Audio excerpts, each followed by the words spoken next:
오늘 성경 일독의 범위는 마태복음 12장과 13장인데요. 오늘 저와 여러분 함께 보실 본문 말씀은 마태복음 13장 말씀을 보시겠습니다. 마태복음 13장 말씀입니다.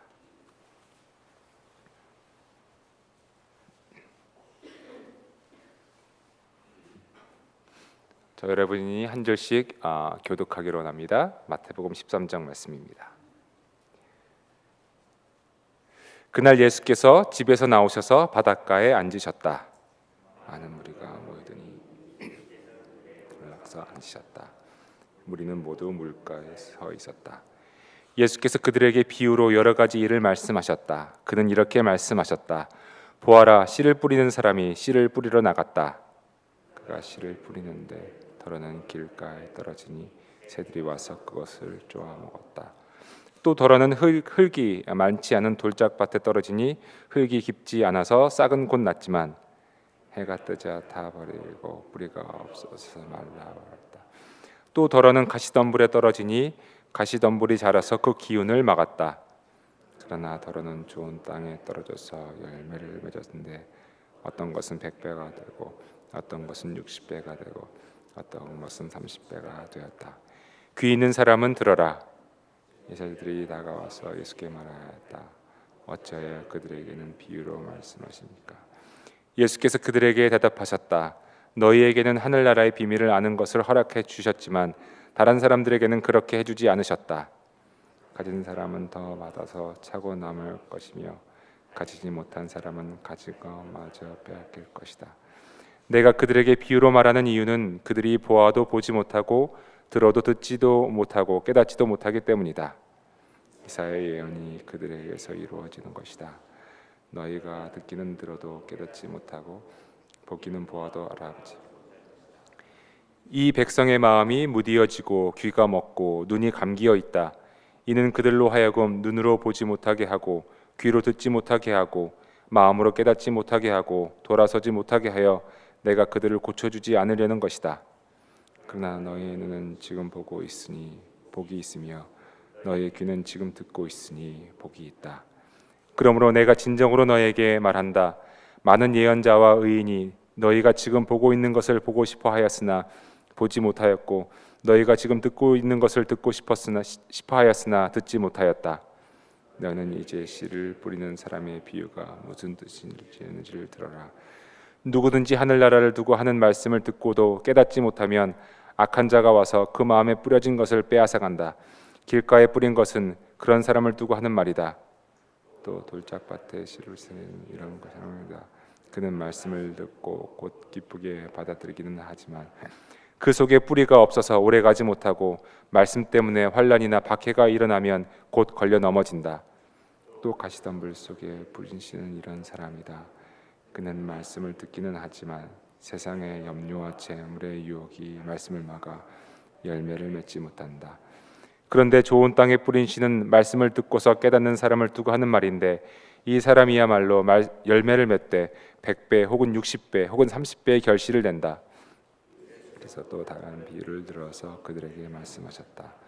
하늘나라는 자기 밭에 가다 좋은 씨를 뿌리는 사람과 같다. 사람들이 잠자는 동안에 원수가 와서 밀 가운데 가라지를 뿌리고 갔다. 밀이 줄기가 나고 열매를 맺을 때 가라지도 보였다. 그래서 주인의 종들이 와서 그에게 말하였다. 주인 어른께서 밭에 좋은 씨를 뿌리지 않으셨습니까? 그런데 가라지가 어디에서 생겼습니까? 주인이 종들에게 말하기를 원수가 그렇게 하였구나 하였다. 종들이 주인에게 말하기를 그러면 우리가 가서 그것을 뽑아버릴까요? 하였다. 그러나 주인은 이렇게 대답하였다. 아니다. 가라지를 뽑다가 가라지와 함께 밀까지 뽑으면 어떻게 하겠느냐? 주스 때까지 둘 다 함께 자라도록 내버려 두어라. 주스할 때 내가 주스꾼에게 먼저 가라지를 뽑고 나누어 묶어서 불태워 버리고 밀은 내 곳간에 거두어 드리라고 하겠다.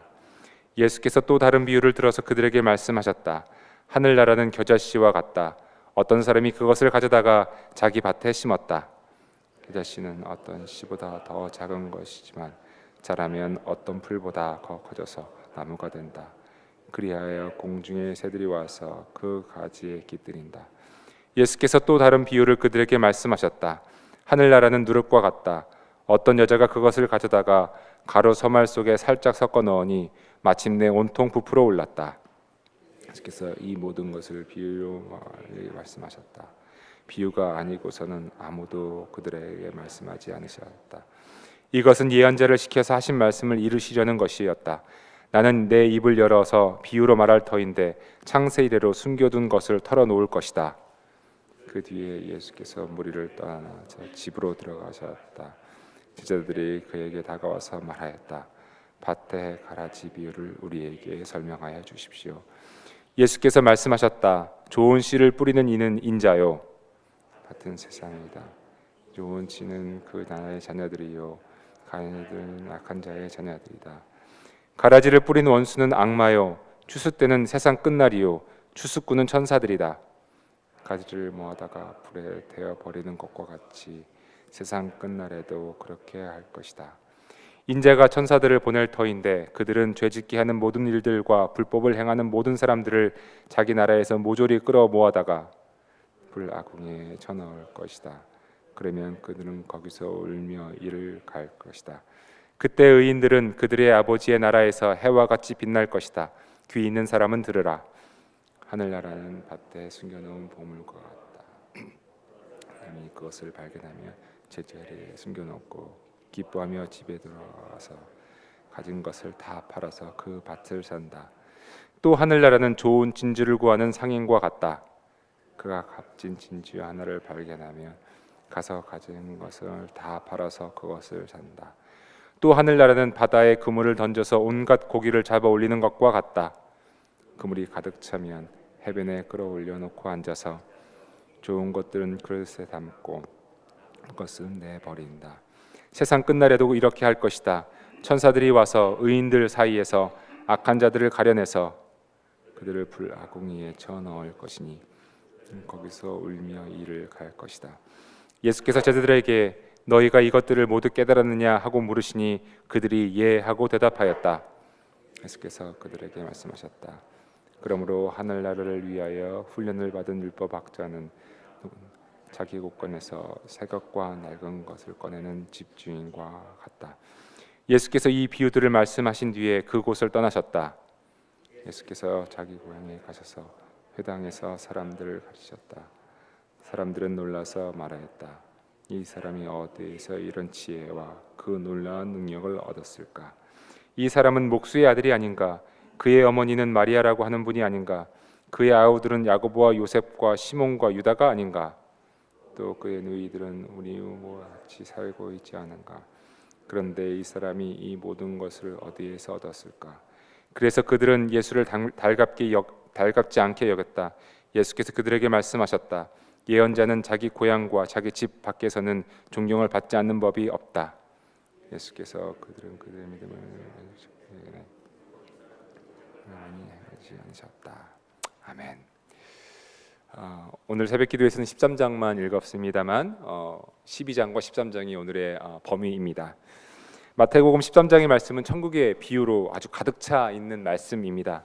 특별히 마태복음에는 예수님의 비유의 말씀이 많이 나오는데요. 오늘 읽은 13장의 말씀과 더불어서 이제 앞으로 읽을 18장과 21장에도 비유의 말씀들이 나옵니다. 13장, 오늘 읽은 13장의 말씀에는 비유가 총 7개가 나옵니다. 우리가 너무도 잘 아는 씨 뿌리는 사람의 비유, 곡식과 가라지의 비유, 겨자씨의 비유, 누룩의 비유, 또 숨겨놓은 보물의 비유, 값진 진주의 비유, 그리고 고기를 낚는 그물의 비유들입니다. 이 비유들은 모두 하늘나라, 하나님 나라에 관한 비유들입니다. 그 비유의 시작은 이제 그 갈릴리 바닷가에 이제 배를 띄워놓고 그곳에 주님이 앉으신 후에 바닷가에 있는 많은 사람들에게 하신 말씀이죠. 이 비유의 말씀을 조금 더 잘 이해하기 위해서 이제 그때 그 당시로 우리가 한번 가보는 겁니다. 우리는 지금 바닷가에 있습니다. 주님께서 어떤 말씀을 하실까 궁금해합니다. 귀를 기울이고 있는데 배 위에 앉으신 주님께서 예전에 들어보지 못했던 비유를 말씀하십니다. 듣고 보니 말씀이 맞습니다. 씨를 뿌려도 어떤 씨는 길 위에, 돌 위에, 가시밭에, 또 옥토에 떨어집니다. 그리 신경 쓰지 않았던 현상이었는데 말씀을 듣고 보니 그렇습니다. 그런데 그 비유가 단순히 씨를 뿌리는 현상에 대한 묘사가 아니라 우리를 향한, 아니 나를 향한 말씀입니다. 내가 혹시 길인가? 내가 혹시 돌짝밭인가? 내가 가시밭인가? 아니면 옥토인가? 하고 돌아보게 됩니다. 그런데 내가 돌밭인지 길인지 가시밭인지 옥토인지 알려면 그 열매를 보면 알 수 있다고 하십니다. 왜냐하면 옥토에 떨어진 씨는 100배, 60배, 30배의 결실을 맺기 때문입니다. 주님의 가르침은 참으로 오묘합니다. 내가 참 신앙인인지를 알기 위해서는 맺히는 열매를 보면 알 수 있기 때문이라는 아주 간단하면서도 부정할 수 없는 진리를 가르치고 계시기 때문입니다. 12장에 나오는, 여러분이 이제 읽으실 12장에 나오는 열매를 보아서 나무를 안다라고 하시는 말씀과 연결되는 것입니다. 주님은 하늘나라의 비유를 계속해서 말씀하십니다. 바로 밀과 가라지의 비유입니다. 밀과 가라지가 같이 자라지만 중간에 가라지를 솎아내지 않는 것은 밀까지 뽑히지 않게 하기 위함이라고 말씀하십니다. 그리고 이 밀과 가라지의 비유의 설명을 그 뒤에 36절부터 43절까지 하시는데 그 중간에 즉 비유의 말씀과 비유의 설명 사이에 다른 두 개의 하늘나라의 비유가 또 들어 있습니다. 바로 겨자씨의 비유와 누룩의 비유입니다. 구조적으로 보자면 그 겨자씨의 비유와 누룩의 비유는 밀과 가라지의 비유 사이에 끼어져 있는 것이죠. 그리고 이 겨자씨와 누룩의 비유도 하늘나라의 비유입니다. 이 구조적인 연결점은 사실 이 비유들이 서로 다른 것이 아니라는 것을 우리들에게 보여주고 있습니다. 밀과 가라지의 비유를 주님께서 직접 해석해 주신 것처럼 마지막 때에 의인과 불법을 행하는 자들이 드러날 것이라고 말씀하십니다. 겨자씨와 누룩의 비유처럼 처음에는 보잘것 없는 아주 작은 존재이지만 그 안에 생명력이 있어서 엄청난 나무가 되고 또 부풀어 오르는 빵이 된다고 하는 것은 하늘나라에서 누릴 수 있는 그 생명력을 보여주고 있습니다. 처음에는 아주 작은 것이지만 그 안에 생명이 있으면 된다는 것이지요. 그 작은 것이 생명을 잉태하는 큰 나무가 되고 그 작은 누룩으로 많은 사람이 나눌 수 있는 빵이 되는 것이 하늘나라의 모습이라고 비유는 우리에게 말하고 있습니다. 하늘나라가 그렇습니다. 작은 존재이지만 누구도 알아주지 않는 사람이지만 하늘나라가 그러한 사람의 것인 이유는 그 안에 생명력이 있기 때문입니다. 예전에 이창환 목사님이 영화 변호인의 대사를 설교 시간에 하셨던 기억이 납니다. 계란으로 바위를 치는 이야기 말입니다. 모두가 이 일은 계란으로 바위 치는 것과 같다라고 했을 때 그 영화의 그 대사, 바위는 아무리 커도 죽은 것이고 계란은 아무리 작아도 살아있는 것이기에 계란에서 닭이 나와 바위를 넘는다고 하는 그 말, 어찌 보면 오늘날의 하늘나라의 비유로 쓰일 수도 있을 것 같습니다. 아무리 커도 아무리 사람들이 알아주고 훌륭하고 멋지다고 칭찬해 주어도 그 안에 생명이 없으면 바위이고 그 안에 곡식이 없으면 가라지일 뿐입니다. 겨자씨와 누룩의 비유는 하늘나라는 생명력으로 가득 차 있다라는 것을 보여주고 있습니다. 시작은 미약하지만 나중은 창대할 것이라는 욥기 8장 7절에 나오는 그 욥의 친구의 말은 사실은 하늘나라의 생명력을 또한 보여주고 있는 말입니다. 그런데 이러한 하늘나라는 모든 것을 다 포용하고 모든 것을 다 가지고 모든 것을 다 누리는 것이 결코 아닙니다. 무슨 말씀이냐면 하늘나라는 우리가 선택해야 하는 나라라는 것입니다.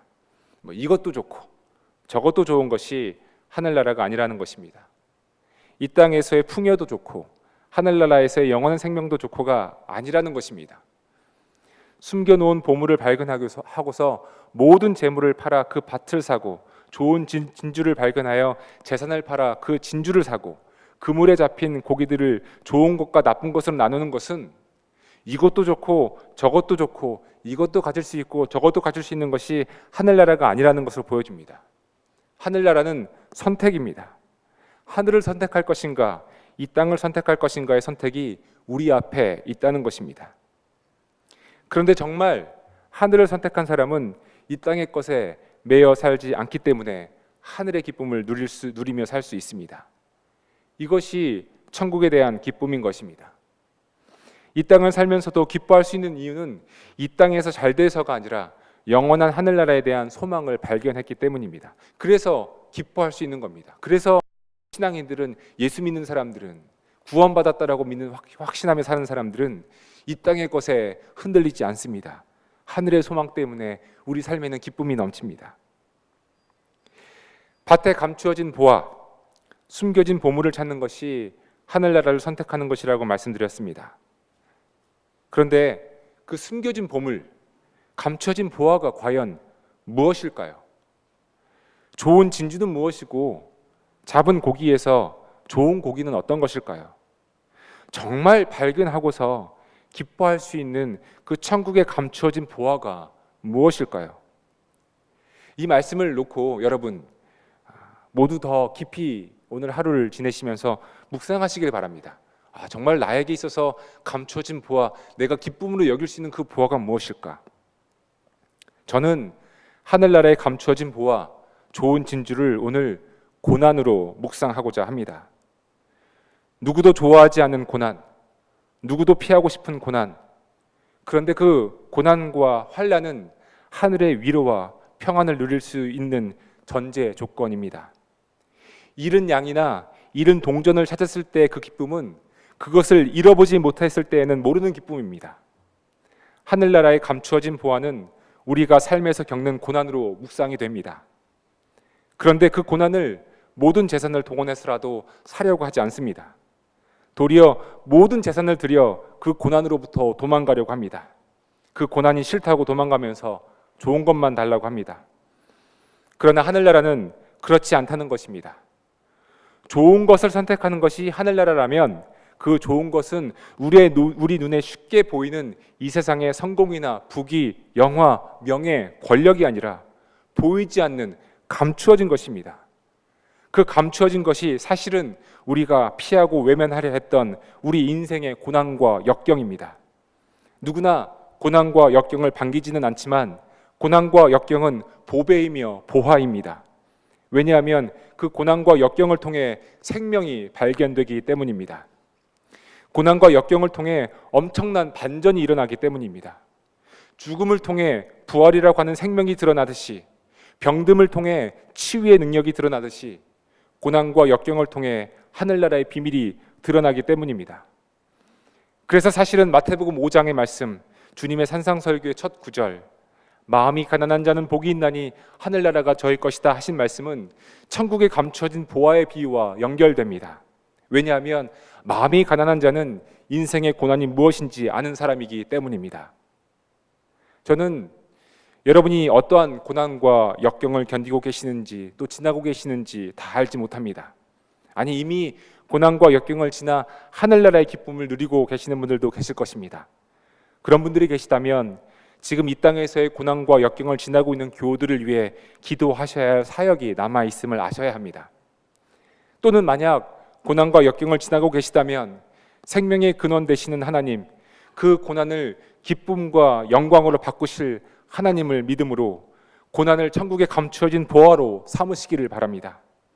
그렇기 때문에 하늘나라의 소망을 가지고 사는 사람은 고난이 닥쳐올 때 그 고난으로 힘들어하는 것이 아니라 기뻐할 수 있습니다. 밀과 가라지를 같이 두는 이유는 가라지를 뽑을 때 밀까지 뽑힐까 하여 그냥 두는 것이지만 추수 때가 되면 가라지는 불에 던져지고 밀은 곡간에 들이게 됩니다. 열매 없이 쑥쑥 자라는 고난 없는, 실패 없는, 역경 없는 인생은 이 세상에서 성공한 것 같습니다.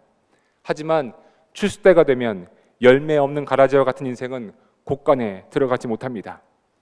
고난과 역경은 크고 멋져 보이는 가라지는 결코 아니지만 생명력이 있는 곡식이 되어 곡간에 들이게 되는 것입니다. 자녀를 위한 기도나 소원도 마찬가지입니다. 우리 자녀들에게 아무 역경이나 고난이 없는 삶을 살도록 이 세상에 재산을 물려주는 부모만큼 어리석은 부모도 없습니다.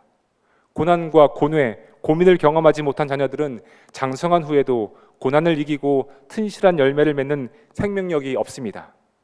그러나 고난과 역경을 경험한 자녀들은 어떤 상황에도 고난과 역경을 통해 주어지는 회복과 생명을 경험합니다. 그러하기에 고난은 천국에 감추어진 보화이며 그 보화를 발견했을 때 기뻐할 수 있는 것입니다. 그러니 자녀들을 위해 기도할 때에도 우리 자녀가 고난과 역경을 당하지 않게 해달라고 하는 기도가 아니라 우리 자녀들이 고난과 역경을 천국의 보화로 삼을 수 있는 생명력을 달라고 기도해야 합니다. 이것이 하늘나라를 자녀들에게 가르치는 기도인 것입니다. 사랑하는 교우 여러분, 오늘의 하늘나라의 비유를 통해 내가 정말 하늘나라를 소망하고 있는지 돌아보게 되기를 바랍니다. 잠시 사는 이 땅의 것이 아닌 영원한 소망, 하늘나라를 내가 진정으로 바라고 있는지 말입니다. 그렇다면 내가 정말 하늘나라를 바라고 있다면, 하나님 통치하시는 그 나라를 바라고 있다면 이 땅에서의 욕심이나 내 이익을 과감하게 팔아버리고 보화가 숨겨진 밭을 살 수 있습니다. 그러면 그 밭에 무엇이 숨겨져 있는지 모르는 사람들은 알 수 없는 엄청난 기쁨을 누리게 될 것입니다. 쑥쑥 자라는 가라지는 곡식이 없습니다. 그리고 쑥쑥 자라는 가라지를 부러워할 것이 전혀 없습니다. 내 고난과 역경이 곡식이 되어 하늘나라의 기쁨을 누리는 약속이 우리 모두에게 있기 때문입니다. 이것이 천국의 기쁨입니다. 이것이 천국의 소망입니다. 이 소망을 누리고 사는 사람들이 우리 크리스찬이어야 합니다. 가라지와 같이 멋져 보이지만 곡식이 없는 인생이 아니라 역경과 고난이 있을지라도 그 안에 참 생명력이 있는 곡식이 살아있는 그러한 인생이 되어질 때 오늘 하루도 천국의 기쁨을 누릴 수가 있을 것입니다. 바라기는 사랑하는 교우 여러분, 오늘 하루를 지내시면서도 어떠한 상황에 있으시던 간에 하늘의 소망을 품고 천국의 기쁨, 생명의 기쁨, 고난 속에서도 영원한 소망을 꿈꾸는 저와 여러분이 되기를 이 시간 축복해 드립니다.